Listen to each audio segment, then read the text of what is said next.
এই নীল ষষ্ঠী পূজার উপকরণ সামগ্রী কি কি? এই পূজার উপকরণ সামগ্রী হলো কাঁচা দুধ, দই, ঘি, মধু, চিনি। তা দিয়ে তৈরি করতে হবে পঞ্চামৃত। এছাড়াও লাগবে গঙ্গা জল, পৈতে, অখণ্ড আতপ চাল, সিদ্ধি পাতা, বেলপাতা, চন্দন, আকন্দ ফুলের মালা, নীল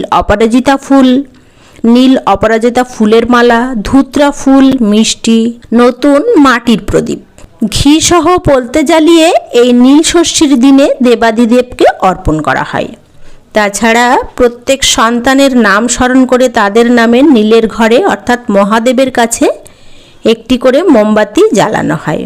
ফলের মধ্যে অতি অবশ্যই দেওয়া হয় বেল ও ধুত্রা। মহাদেবকে নিবেদন করা হয় এই নীল ষষ্ঠীর সন্ধ্যায়। পাশাপাশি শসা, কলা ইত্যাদি যে কোনো ফল মহাদেবকে নিবেদন করা যেতে পারে।